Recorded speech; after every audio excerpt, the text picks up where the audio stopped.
ఇప్పుడు కేవలం 7999K up to 10 kgs వరకు బరువు తగ్గి అధిక బరువు నుంచి వచ్చే ప్రధాన సమస్యలను దూరం చేసుకోండి. సినిమా సూపర్ డూపర్ హిట్ అయితే హీరోకి దర్శకుడికి గిఫ్ట్స్ ఇవ్వటం కామన్ అయిపోయింది. మిరాయి రిలీజ్ అయిన 5 రోజుల్లో ప్రపంచవ్యాప్తంగా 100 కోట్ల గ్రాస్ కలెక్ట్ చేసింది. ఓవర్సీస్ లో 2 మిలియన్ మార్క్ దాటింది.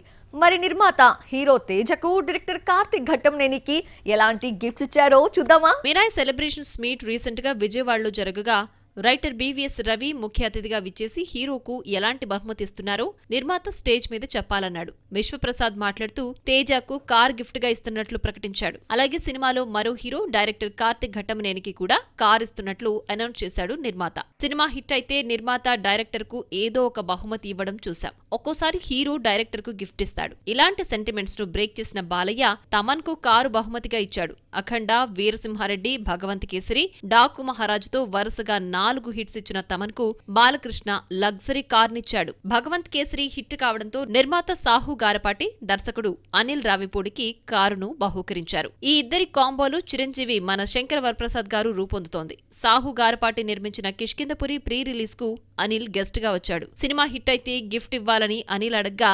నేనేమైపోతానంటూ నిర్మాత కౌంటర్ ఇచ్చాడు. కొన్నేళ్లుగా హిట్ లేని రజనీకాంత్ కు జైలర్ సక్సెస్ తీసుకొచ్చింది. సినిమాను 124 కోట్ల కమితే 295 కోట్లు తీసుకొచ్చింది. దీంతో ప్రాఫిట్ లో కొంత భాగాన్ని నటీనటులు, టెక్నీషియన్స్ కు పంచేశాడు నిర్మాత కళానిధి మారన్. చెక్కులతో పాటు కార్లను కూడా బహుమతిగా ఇచ్చారు నిర్మాత. జైలర్ భారీ లాభాలు తీసుకురావడంతో 2 BMW కార్లను తీసుకెళ్లి నచ్చిన కారును రజనీకాంత్ ను సెలెక్ట్ చేసుకోమన్నాడు నిర్మాత. BMW X7 మోడల్ కారును సెలెక్ట్ చేసుకోగా దీని ధర 1,25,00,000. సినిమా హిట్ లో Anirudh background tunes key role పోషించాయి. నిర్మాత ఖరీదైన పోర్షే మకాన్ కారును అనిరుద్ కు గిఫ్ట్ గా ఇవ్వగా ఈ వీడియో నెట్ లో వైరల్ గా మారింది.